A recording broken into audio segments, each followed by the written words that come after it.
My name is Paul Gallier, and I am a Health Promotion and Improvement Officer here in Dublin, North City and County. I'm delighted to welcome you to the final webinar of our October series of webinars organised in conjunction with HR for your health and well-being.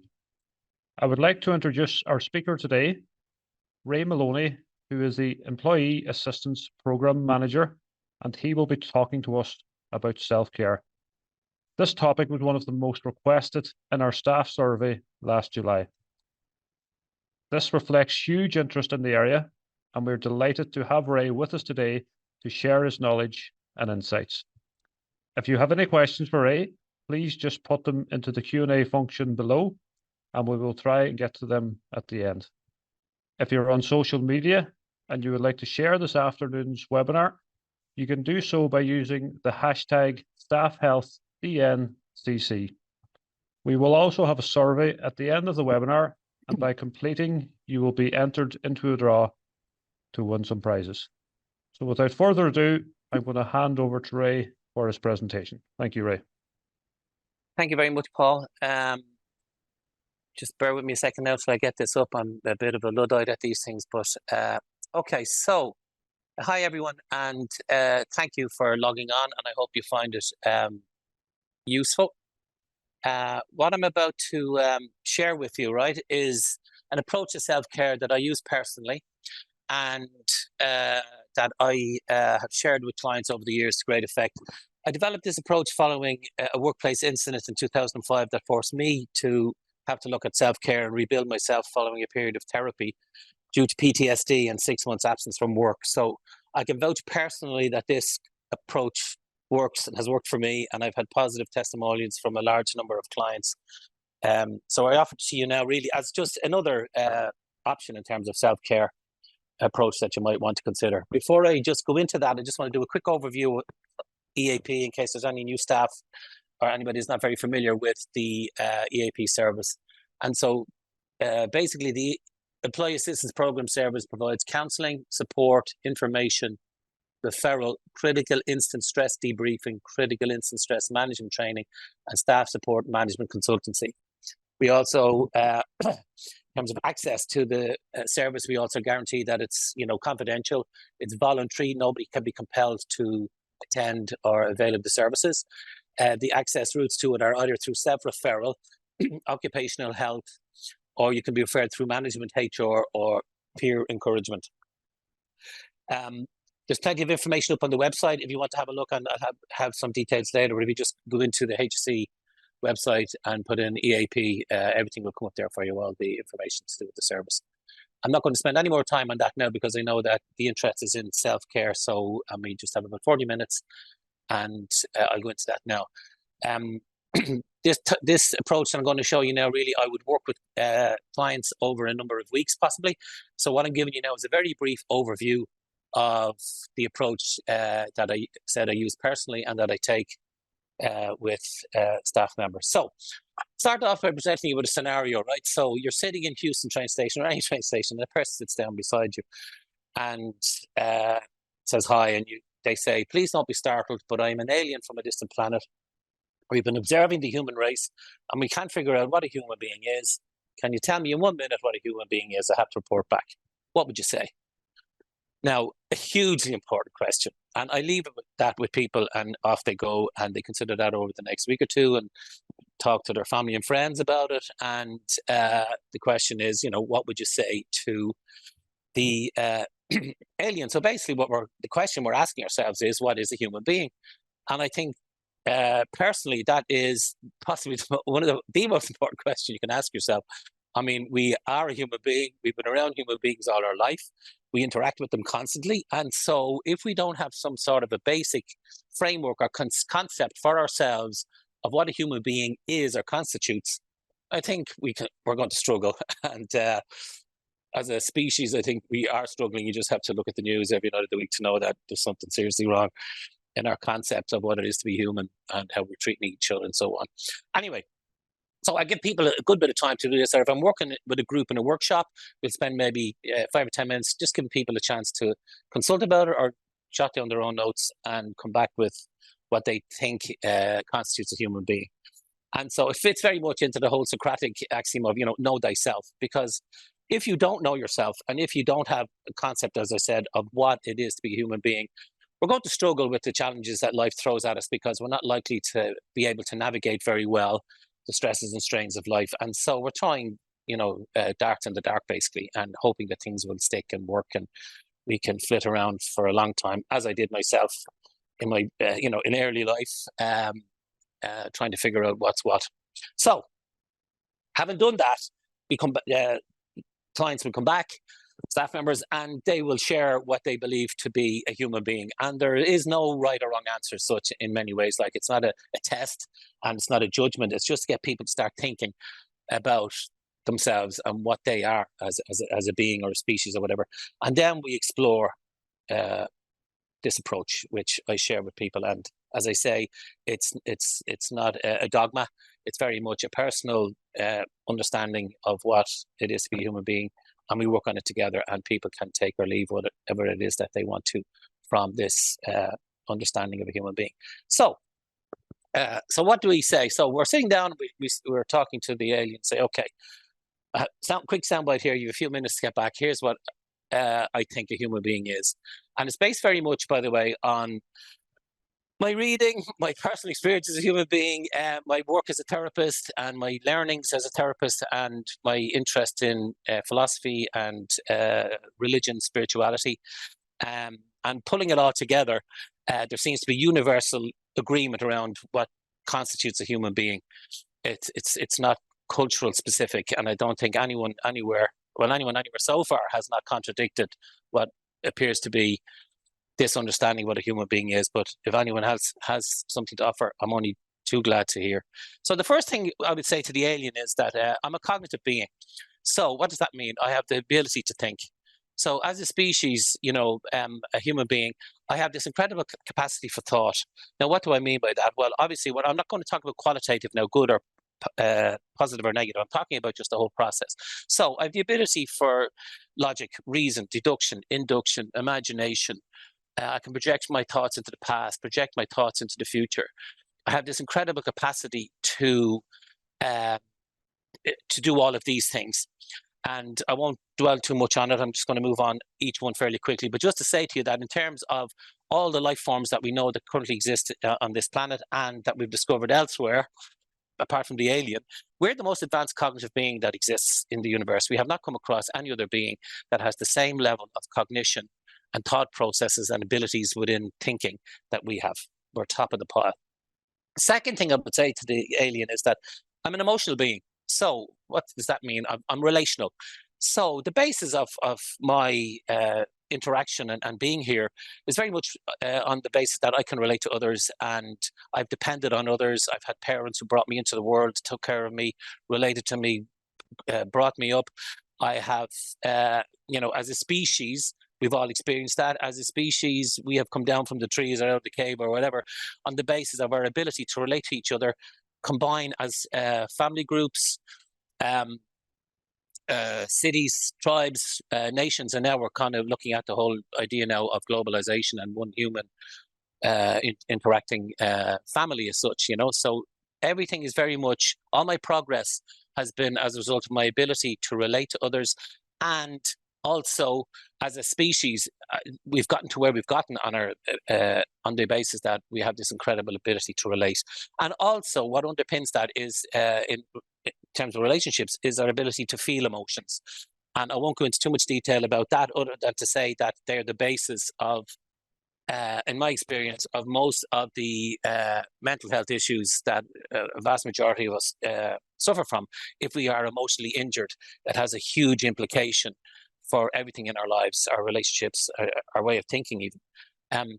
Next thing that I would say to the alien is that I'm a behavioral being. So I don't just have thoughts and I don't just have emotions. I act them out. So on the basis that I have this ability to act out, what do I act out? Well, I act out all the things that I think, or some of them at least. I act out how I feel. I don't just sit on it. I'm not just, for all I know, the tree outside my window here could be an extremely cognitive being, could be an extremely emotional being, but there's no way of letting anybody know. It doesn't act out. It's just sitting there. Whereas for me, I act out what I think. I act out what I feel. all the thoughts that I have, you know, everything, if you look around your room, everything that's in your room at one point didn't exist. Someone thought it up, and then they acted out by bringing it into existence. They created it. So they didn't just sit there and think about an iPhone. Someone actually went through the whole process of, you know, acting it out the thoughts they had and brought it into existence. So far what I'm saying to the, and by the way as well, yeah, okay, I'll come back to that. What I'm saying to the alien is that so far, you know, a human being is a cognitive being, I'm an emotional being, and I'm a behavioral being. And up to so far, again, we have not come across any other being that has the same capacities of cognition, emotion, and behavior that we have. We have yet to find them, and we're right at the top of the tree there in terms of that. Next thing then is, obviously, I'm a physiological being, so I'm embodied. So these three aspects of me are totally dependent on my physiological existence. If I don't have a body, none of these three things can exist and can act and be brought into fruition, manifest themselves. And I'm, you know, I won't spend any time on that. We're all very familiar with what we are in terms of a body and what we need to do to maintain it and look after it. The interesting thing, though, is that physiologically, we're not at the top of the tree as such. As a species or as a being, we're somewhere in the middle. We're not the, you know, the strongest. We're not the weakest. We're not the biggest. We're not the smallest. There are other beings in our that we share this planet with that can run faster, climb higher, fly higher, swim deeper, can sense things, smell things from a far distance, have a greater capacity for smelling, can see further than I can, so on and so forth, right? But the interesting thing is that because of my ability to think, relate, and act, I've actually become the most dominant being on the planet, to the point where I'm, as a species, we're at the point now where we can actually destroy the planet. We've outdone all the other physiological beings through our capacity to think, feel, and behave, and I'll come back to that later on. So, as a being, I am not on the top of the pile, but in terms of the things that are available to me to use and my capacities, we have become the dominant species. The final part then is, I would say to the alien, is that I'm a transcendental being. So I have self-awareness, consciousness. I can transcend myself. And what I mean by that is that I can step out and think about my thinking, examine my emotions, examine my behavior. I can transcend them. I can criticize them, observe them, change them. I have control over them. I'm not instinctually bound. I can, whereas other species are, they cannot change what they are. You know, they are what they are. I can change anything that I want to change. If I decide I don't want to eat, I won't eat. An animal will forage for food if it's hungry. I can decide to put off, I could say, well, I'm not going to eat anything now till tea time, or and fast, or I could say, I'm going to eat something now and then still have my lunch at 1 o'clock. And obviously there will be physiological impacts of all those kind of things, but I can do that. So I'm a transcendental being, and I'll come back to that again in more detail. So what we're saying then to the alien, you know, in terms of what constitutes a human being, is that there's 5 dimensions to a human being. I'm a cognitive being, I'm an emotional being, I'm a behavioral being, I'm a physiological being, and I'm a transcendental being. And that's what constitutes a human being, those 5 dimensions. And we all share them, always have and always will. No matter where you go in the world, you will identify a human being by these 5 capacities, dimensions, domains, whatever you want to call them. Okay, so what we're saying then is that a human being is multidimensional. And this is the core of the whole thing, really, right? So does it mean? Well, first of all, I'm an open being. And if you're familiar with open systems and closed systems or whatever, what I'm saying is that I'm completely open to influences. I'm completely open, and that's where the relational piece comes in. And I'm completely open as a system. If I'm a closed system, I'm going to suffer. So an open system is one that can take in from the outside and process and is influenced and can make changes. I'm an organic being. So although I'm born physiologically, I'm born immature. And all these other capacities that I have are latent. You know, they're givens, but I have to develop them. They're there in an organic state. And the journey of childhood, in a sense, is to bring these to maturity. And then adulthood then is to, you know, maximize them and bring them out to my benefit and to the benefit of society and humanity in general. So although we all have them, they're developmental, but they're there. And depending on our developmental history and our story and whatever, will determine how much I get to manifest these dimensions. Whether it's my environment, my family, or the society I'm living in, where I have opportunities, I don't have opportunities. I'm a very adaptable being, right? So this multidimensional system is extremely adaptable. Human beings, practically, we've colonized the whole planet. Now we're talking about colonizing space. If we move into a child born in say, in India or China, will grow up and adapt to that culture without questioning it. It's a child born on the same day in Ireland will grow up totally differently with a different set of values, cultural influences, whatever. When we're born, we are totally adaptable, and we continue to be adaptable throughout our lives. And so that's a very, very important aspect of the multidimensional aspect of being a human being. I'm a being comprised of interdependent subsystems. And that's a bit of a mouthful, but what I'm saying here is that each one of these things are systems within themselves, but they're subsystems within the greater piece of being a human being. So my thinking, my emotions, behavior, physiology, and my transcendental self are all subsystems. They operate within themselves, but they are also part of one big system. And I'm a being that requires the healthy functioning and integration of all parts to maintain wellness. So if I don't look after these 5 dimensions, I'm a weaker human being. I need to nourish all 5. It's no good just to say, well, I'm going to just focus on physiology and I become super fit and I go jogging and go to gyms, I train and all this like that. Well, it's only 1/5. And even if you maximize that, you're still, 80% down because you haven't invested in the other dimensions of yourself. And so what we're saying then is that the whole is greater than the sum of the parts. When you put all this together and you use it in an integrated way and recognize all 5 systems as being interdependent, you're on the road now to basically a good approach to self-care. So what is self-care? Well, self-care is nourishment, right? At the end of the day, all forms of life, right? First of all, it's the fundamental principle of nature. There's nothing in nature that can exist without nourishment. And what I mean by nature, I mean organisms, right? So everything in nature requires nourishment, right? You have a plant here. The plant is born with potential. It's a seed. What does it need to grow? It needs nourishment. So what is the nourishment? It needs water. It needs light. It needs heat. It needs minerals, and it needs feeding, fertilizing, all the rest like that, right? And so all life forms rely on external sources of nourishment in order to grow, develop, flourish, and to sustain itself. One of the criticisms I would have about an awful lot of ideas that float around at the moment about self-care and us as a species is that it's all within, and that if we go within, we'll find all the answers. I don't agree with that.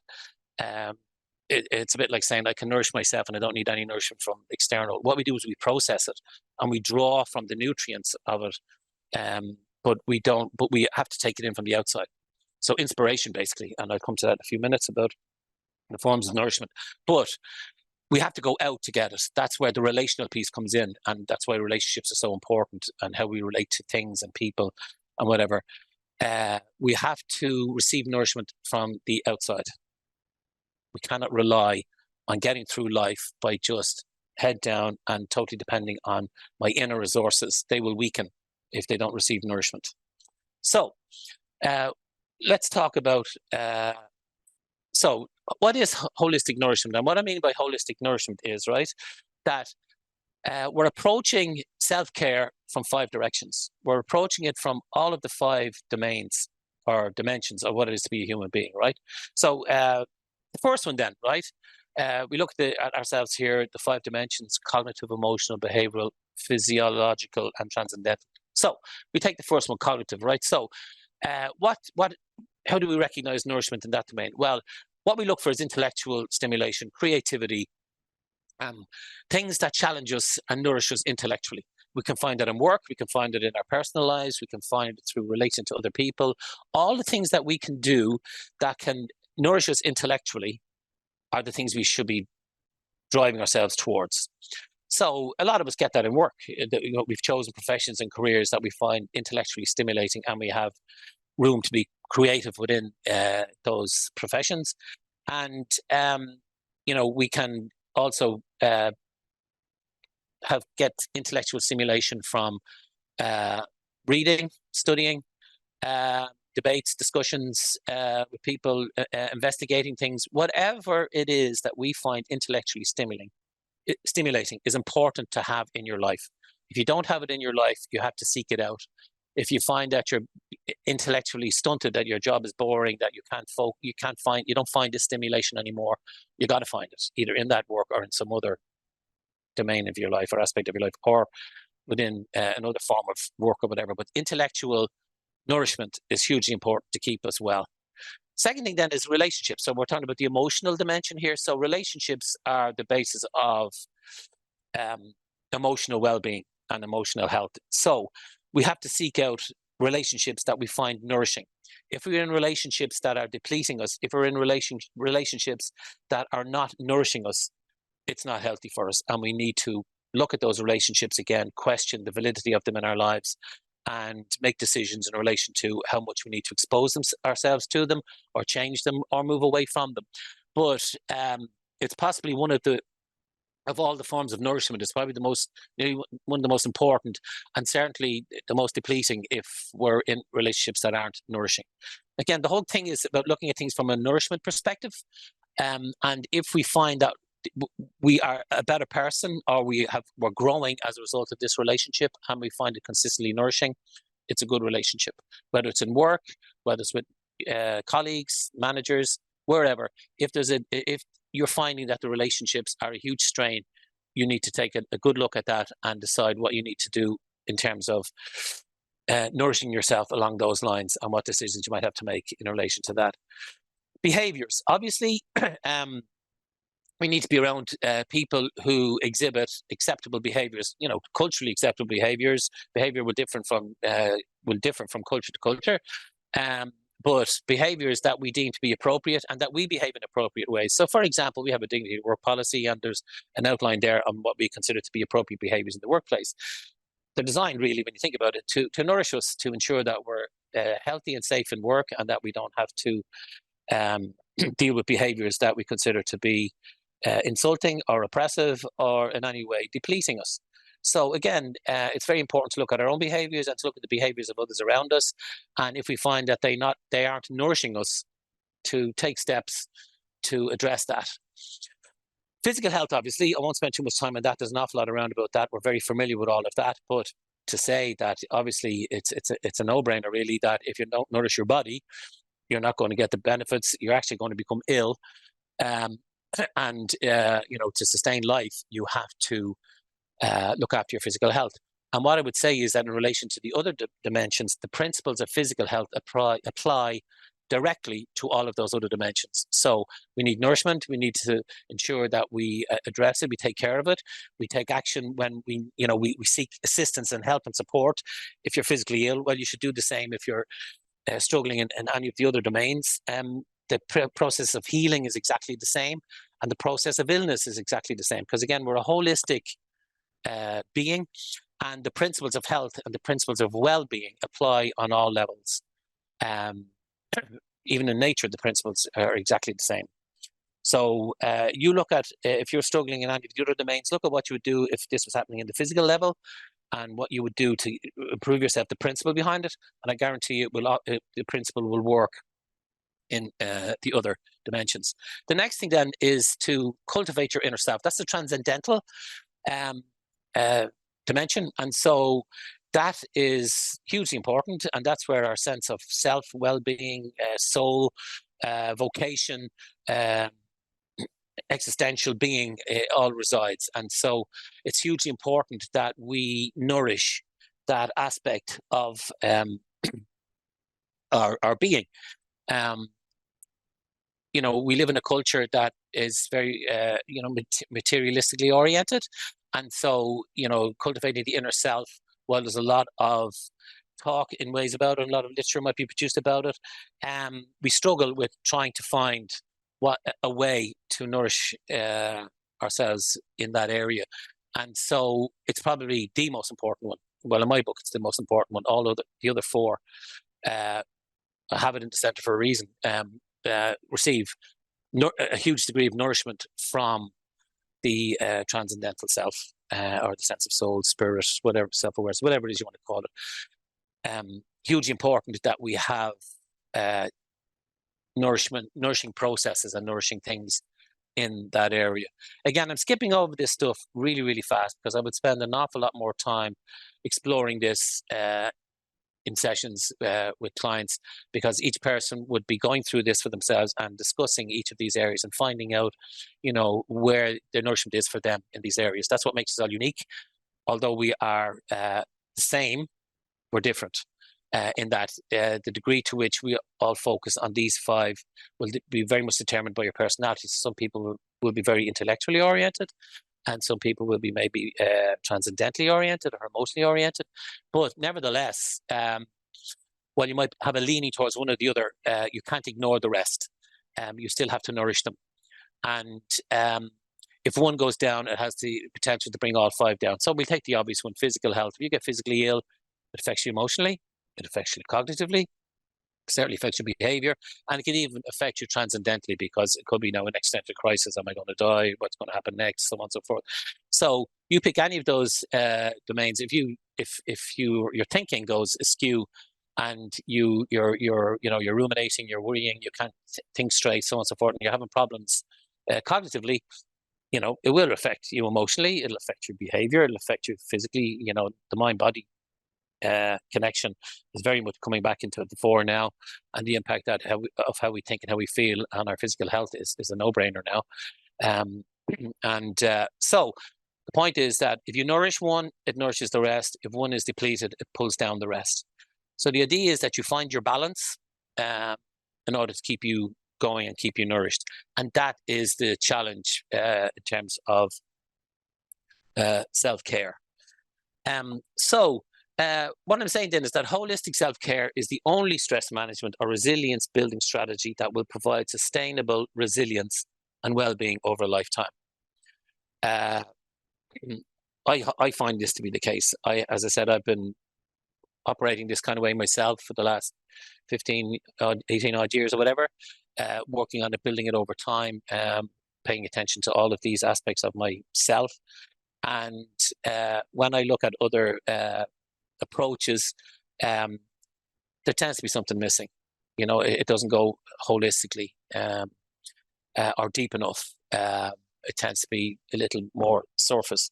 Whereas digging deep and delving deep into these 5 areas will enrich us hugely. And I've seen it with a lot of clients over the years that I've worked with, that when people really grab hold of this concept and commit to it, it's self-validating, really. You see, the thing is that we put a huge amount of effort into our physical well-being. So I got up this morning, I had my shower, I had my breakfast, groomed myself, and so on and so forth. And by and large, what most of us do then is we run out the door, go to work, and somewhere along the week, we might have a look at one of these areas, either, cognitive, transcendental, whatever, sometime around the week. But we never dream of running out in the morning and not grooming and having a breakfast, or at least if you get into work, have a breakfast. We will make sure every day that we nourish ourselves physically in order to survive. If we don't, our physical resilience diminishes, our body undergoes stress, and over the long period, we become ill. Well, the same principle applies to all of the other 4. You have to look at them on a daily basis, at least every second day or so. You've got to factor in your health and how you're taking care of your health cognitively, emotionally, behaviorally, and transcendentally. The same principle applies. Life is about very simple patterns, seasonal patterns, daily patterns. The sun rises and sets every day. It's a cycle. The seasons are a cycle. Our body is in a cycle, circadian rhythms and so on and so forth, and we sleep and we rest, and the body goes through certain processes during the day, as we know, to maintain health. And it's daily. You don't just, as the lads from Kilnaskull, you think it was, or whatever, Unbelievables, you said, eat all your dinners on Sunday and then you're set up for the week, You have to do it every day. Well, it's the same with these. You have to pay particular attention to yourself as a human being on all of these 5 levels on a daily basis in order to ensure that you can build up your resilience, that you can manage the stresses of life, because you're nourished, you're equipped to do it. And so when things come, in other words, you're inoculated against stresses and pressures of life, the more you have strengthened yourself as a human being on all of these levels. You're able to deal with whatever life throws at you because you're nourished. And so, that, the principle that applies to physical health, or it applies to anything in nature in terms of how it grows, develops, or how it becomes ill, applies to the other four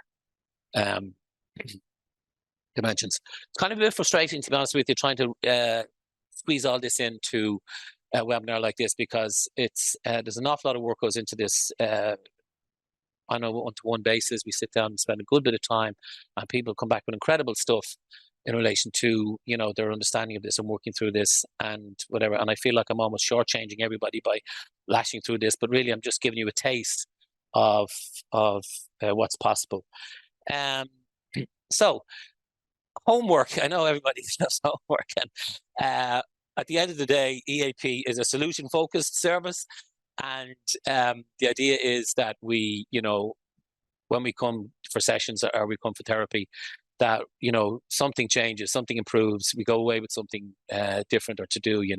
So the homework I generally give to people initially is to decide on one source of nourishment, either a pre-existing or a new one, for each domain of your humanness, and immerse yourself in it on a routine basis. So people would go away, they would pick on one part, say, okay, well, look, I haven't really been doing anything creative for an awful long time.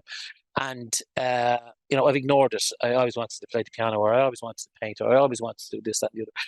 And so, okay, well, look, that's something that's a form of nourishment that you're lacking in, that, is important to you, that you've put to the side because of the strains and stresses and pressures of life and demands of whatever are on you, either family or work.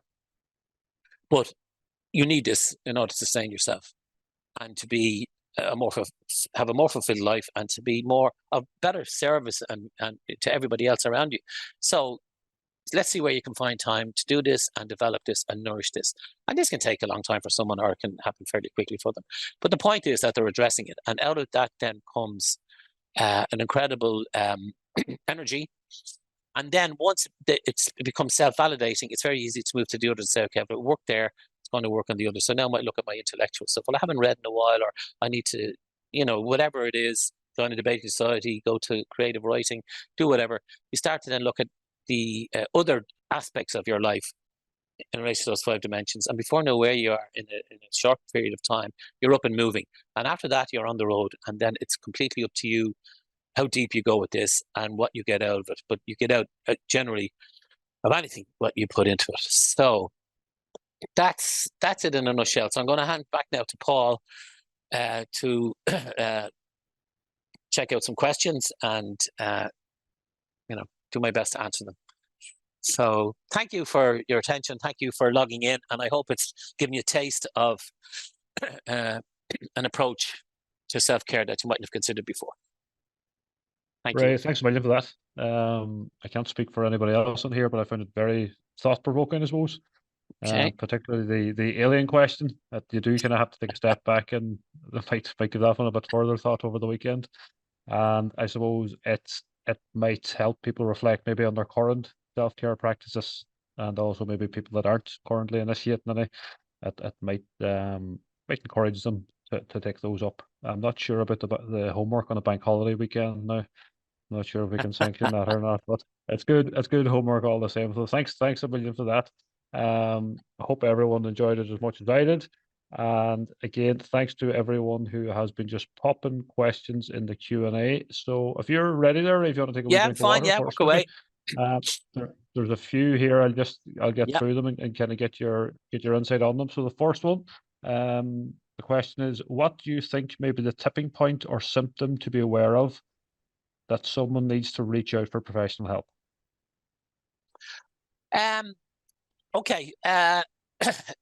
It depends on the individual, to be honest, right? If we look at the 5 areas, first of all, your physical health could be being impacted. Your behavior could be changing, and emotionally you might be struggling. You may be struggling intellectually, so you can't focus, you can't concentrate, things like that. And transcendentally, you may be doubting, you know, your calling, your profession, your vocation, your marriage, your whatever, you know. So somewhere within those, or a combination of those, there will be symptoms appearing to indicate that all is not well with yourself. And the longer you leave them, the closer you get to a tipping point. And the idea of meditation, for example, and mindfulness meditation and others, is that in doing those things, you become aware of them sooner rather than later, so they don't become a tipping point. And that would very much, again, feed into the transcendental care of ourselves. So if you're doing this kind of work, you're likely to catch these things at an early stage. But basically, you know you're at a tipping point when you're not coping. So things that generally you've been able to cope with, and things that you did automatically or didn't have to put much energy or effort into, all of a sudden now become a problem. And so if there was one symptom that I would focus on, it would be your energy. So if you're fatigued, if you're tired, if sleep is not working for you, you're as tired when you got up in the morning as you were when you went to bed, you don't have good quality sleep, that's a very, very good indicator that things are not going well, and it's time to get some help. Because our energy, again, if you think of nourishment, no energy. Again, it's a principle of nature, it's a principle of life, it's a principle of physical health. If you deprive yourself of physical nourishment, you're not going to have any energy. And then you will exhibit an awful lot of, you know, the weakest point will go. So if it's a particular organ or a particular body part, symptoms will appear there to show that you're not well. So it'll be the weakest link, basically the weakest point that will show up first. So energy is the thing. And just for myself personally, that's how I know when things aren't going well. I feel tired, I get fatigued, and I want to, you know, I just don't have the energy for things. And then I know, okay, I'm in trouble here. And then I will go through the 5 areas to try and figure out where it's happening. But again, this is part and parcel of the sessions that I do. We work on how do you do this? You know, how do you navigate your way around to find what's going on? And when I mentioned earlier on, you know, the whole concept of know thyself. That's what that's about. It's being able to navigate around the 5 dimensions of yourself, and you know yourself to the degree that you're able to pick up fairly quickly where the problem lies. You know, so that's what I would say to that. That's great, Ray. Have you found through your own work, are people getting better at identifying those pressures before they reach a tipping point, or identifying those symptoms? Sorry, could you say that again, please, Paul? You're okay, right? I was just asking, have you found in your own work, are people getting better at identifying those signs and symptoms before they reach a tipping point? No. I mean, it's why they come. They haven't been able to identify. If they were able to identify, chances are they'd be able to resolve it. And in fact, I would say the crisis that we're having in mental health, and particularly among children and teenagers and stuff, is that we're losing that ability. It's not fostered, first of all, and it's not promoted. It's not a conversation that we have. We're very bad at looking after ourselves as a society, really. We're very much oriented towards careers, even our education system. It's about career, it's about material progress and material well-being, as opposed to our own humanity and our own well-being as such. So I say the reason why we have the crisis in addiction and suicide and family life breakdown, and so all these kind of things are symptoms of the fact that we're not looking after ourselves very well as a species. And all the more reason, I suppose, to practice self-care in our own lives. Absolutely, yeah. Just following on from that, then, Ray, I'm not sure if it's the same person or not, but it's kind of a related question. That you mentioned workshops. How can staff access these to further explore today's webinar? Well, if they just contact their manager and the manager gives me a shout, I can go and have one, present one. Just it's only a matter of giving me a call and setting it up, and we can go out and have a morning of just going into it in a bit more detail. That's just a phone call away. That's great. The next question then we have is, I've heard that guilty pleasures can help in various hard experiences or as an occasional treat, i.e. a slice of cake, wine, or other vices. What can help us distinguish when a guilty pleasure is becoming an addiction?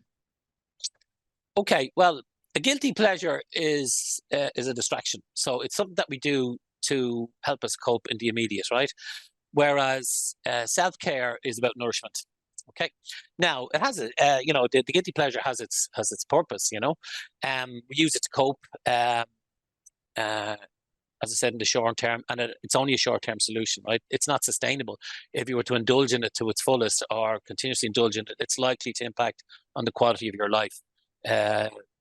Certainly your physical health, but also then the other dimensions as well, So it's a coping mechanism, short-term coping mechanism, but it often becomes the long-term mechanism for people. And so people will develop health problems as a result of guilty pleasures. What we need to do is get back to what I was talking about earlier on, is this whole concept of nourishment. So nourishment is a long-term solution. It improves the quality of your life. It is sustainable, and it's self-validating. Once you get going and you feel good, you're doing the right thing. And then when you are indulging in the guilty pleasures, you're right, they're just for enjoyment as opposed to a coping mechanism. And you can do them, and it's not a problem. But if you go to them, if they are your go-to when you're in trouble, you end up with a problem. And so the obvious one is addictions. So if you self-medicate with alcohol, the bottle of wine every night, or as a way of coping with pressures and coping with emotional problems, yeah, short-term solution, you're okay, but it happens there over the long term. You'll end up having to deal with the problems in the first place, but you also have to deal with an addiction. So it's not a long-term solution. And there's no nourishment in it. I think, can I just finish by saying, on that point, just by saying, I have a very simple black and white approach to a lot of this stuff. When I'm involved in things or doing things or asked to do things or get involved in things, I have a very simple question for myself. Is this going to nourish me, or is this going to deplete me? If this is going to nourish me, I'm going for it. If it's going to deplete me, I say no. If I'm in it and I find that it's nourishing me, I'll stay with it. If I find it's depleting me, I'll pull back. There's no benefit in it for me or others if I'm depleted. It'll bring out the badness side in me. It'll bring out the wrong side of me. I won't be able to cope. I'll become cranky. I'll become moody. Maybe I won't. I'm not in a place that I find nourishing, so I'm going to struggle there. So it's of nobody's benefit, let alone mine, for me to be in a situation where I find I'm being depleted. Now, having said that, there are times, when you have to do that for whatever reasons, but it has to be short term. It's not sustainable over the long term. So if there's a crisis, or if you have to step up, or you have to do something short term in order for a service to survive or things to move on, that's fair enough. But we're not designed for prolonged exposure to environments that are toxic or that deplete us. We're just not wired for that. And that's why we break down over time. It's just not within our capacity to handle prolonged exposure to environments or situations like that.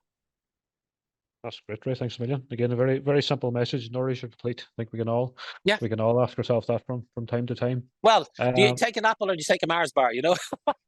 Nourish or deplete? Depends which is closer. I take both. That's my problem. The next one, Ray, it's more of a statement than a question. I'll just read it out anyway. It just says, "Thank you, Ray. I teach self-care in UCD.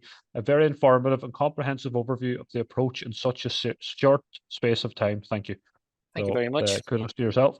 And the next question then is, what examples of the relationship aspect would you consider nourishing in the context of developing new relationships? Okay, can you run that by me again, please? Yeah. What examples of the relationship aspect would you consider nourishing in the context of developing new relationships? Okay, well, what I would say is, okay, if you consider yourself as a human being with 5 dimensions, right? If you find that you're with somebody or you're meeting people and they nourish you on all of those levels, you're in very good relationship. So in other words, if you have a partner and you are intellectually stimulated by your partner, you're emotionally intimate with your partner, you're physically intimate with your partner, you are behaviorally your partner's behavior is acceptable and they bring out the good behaviors in you, and you have the same meaning and purpose in life. You understand life in the same way. You're, whatever your view of God, the universe, whatever, and you're in tune there. You're in a good relationship. So the degree to which the other person that you're relating to matches your sense of these things and your sense of nourishment within these things will determine the quality of the relationship that you have. Relationships break down when we can't connect on those 5 levels. to a degree that's meaningful to us. So, for example, my desire on those 5 areas will be different to yours. So when you meet someone, you might meet someone and you connect with them on those levels to degree and they're balanced in a way that suits you. Mightn't suit me. So I need to maybe have a relationship with somebody else. And it's not that my relationship is better than worse than yours. I know that person is good or bad or better than me. What it is that we're just not matched, because on the 5 levels that constitutes a human being, we can't connect to the level that we would like to be able to connect to. So when you're meeting people for the first time, or you're looking for a relationship, you make sure that the person you want to relate to can connect with you on those 5 levels. And so if you don't know yourself, you're not going to know how to connect. You're going to be false. You're going to put on airs and graces. You're going to pretend one thing or another, whatever. And the truer you are to yourself, and the quicker you can make that known, and that you can see the true self of the other person, the more likelihood is then that you're going to pick good relationships. You're going to have good friends. You're going to have a good partner. And so it's working on yourself on those levels, and then being able to identify them in others and being able to find your match. Great advice, thank you. Our next question then, Ray, is, are there any tips you can give us to try and reground ourselves if we do feel overwhelmed, please? Well, I think it gets back to what I said earlier on about the homework. Just pick one of those 5 areas. If you find the one that you may be already working on, or one that you may have neglected. And when I say working on, you might have an interest in something, but you haven't done very much about it. So, for example, a lot of times people will come in and say, well, I used to play music, I used to paint, I used to draw, I used to do whatever, or I used to engage in sport, and I don't do it anymore. Well, that's an easy one to get back into, and then use that as a gateway then into the others. Once you start to feel nourished in one area, you can then start moving and looking at the others. You see, the thing about all of this is, when I mentioned earlier on that we are organic, right? We're naturally drawn to things that nourish us if we don't put barriers in the way. We all know, if we take the barriers away, what we like and don't like, right? We know it intuitively, because we have to know it, because it's how we're constituted. It's in there. But whether through education or opportunities or finance or whatever, we have not been able to pursue the things that we would have liked to pursue. When we decide to do it, it very quickly manifests itself to us, because we connect to it very quickly, because it's innate, it's in us, it's magnetism, When you eat something that tastes nice, you know instantly. When you eat something that doesn't, you know instantly. There's a match. Well, if you're drawn towards, my thing was music, right? So for many, many years, I neglected music. When I got back, and I always, and even to this day, if someone said to me, Ray, if you were starting all over again, what would you want to be? I would want to be a full-time session musician. That would be my passion. If I'm given a second go and I come back, or a good karma and I come back as something else, I want to come back as a session musician. I just love that whole thing. Now, anything to do with that, if someone asks me, and I play music, go for a session, do something else, I'm out the door and gone, right? Because I instantly connect with it, instantly identify with it. But there was a long, long time in my life when I didn't, and I was frustrated about it, because it was always just a wish. I'd love to be able to play more music. I'd love to. We generally know, and that's the part that comes easy in the sessions, people generally know very quick what they would love to do, but they didn't do, or what they did and they gave up. That's the starting point. Go back to that. And then, once that becomes nourished and you see how that works, you try the other areas. But the message is, you have to be operating on all 5 areas. Can't ignore them. Thanks a million, Ray. The last one then that I have here, and again, if there's any other questions out there, I'd encourage people to get them in now before we finish up. The last one is, actually came in beforehand. I always feel quite stressed in work and can't seem to switch off from it when I get home. Where is the best place for me to start? Come and talk to somebody. So come in and talk to myself or one of my colleagues or whatever to start looking at this. It's not a question that you can really, because you don't know the person, I wouldn't want to advise where to start. Because I don't know what's going on. But what I would say, just in relation to starting, is whatever it is that gives you, you feel nourished and you get pleasure from, that is nourishing and sustainable, start there straight away. But do come in and talk to somebody and start doing the work to see what direction you need to take. I mean, that's why we have these services, is for people to come in and do this work. You see, it isn't all about counseling. It isn't all about having a problem and you've got to figure out the solution to a problem. It's about self-fulfillment. It's about self-actualization. It's about becoming the best you can be. And there are people there who can help you to start that process for yourself. No one's going to tell you anything and going to tell you, direct you. But we do have kind of frameworks whereby people can choose which framework works best for them, and then off they go. It's all there. There's no need for us to struggle on our own in trying to figure these things out. You know, again, that's the relational piece. We should reach out to people. We should reach out to services. That's part of our emotional maturity, but it's also part of the relational aspect of human beings. We never have to suffer on our own. Never. You know, we have this incredible capacity to relate and to bond and to help each other emotionally as a gateway into developing the other. It's our strongest thing. It's what distinguishes us from any other species hugely, is our ability to relate. So we may have suffered from bad relationships in the past. We may have trust issues and all the rest like that. But we have to take that risk and take that step and go and relate to somebody who can help you through these things, you know? I think that's probably something that we forget, Ray, is that there is so many supports out there. Yeah, we never have to be on our own. Now more than ever. Yeah. So we never have to suffer on our own, we don't either have to, physical health-wise or in any other way. Great stuff. Well, that's it on the questions, Ray. So thanks again for your presentation and also your insights after, and engaging with us around the Q&A. Just before we finish up, just a reminder to everyone that this is, or the lights have just gone off in this room here. That's live TV, folks.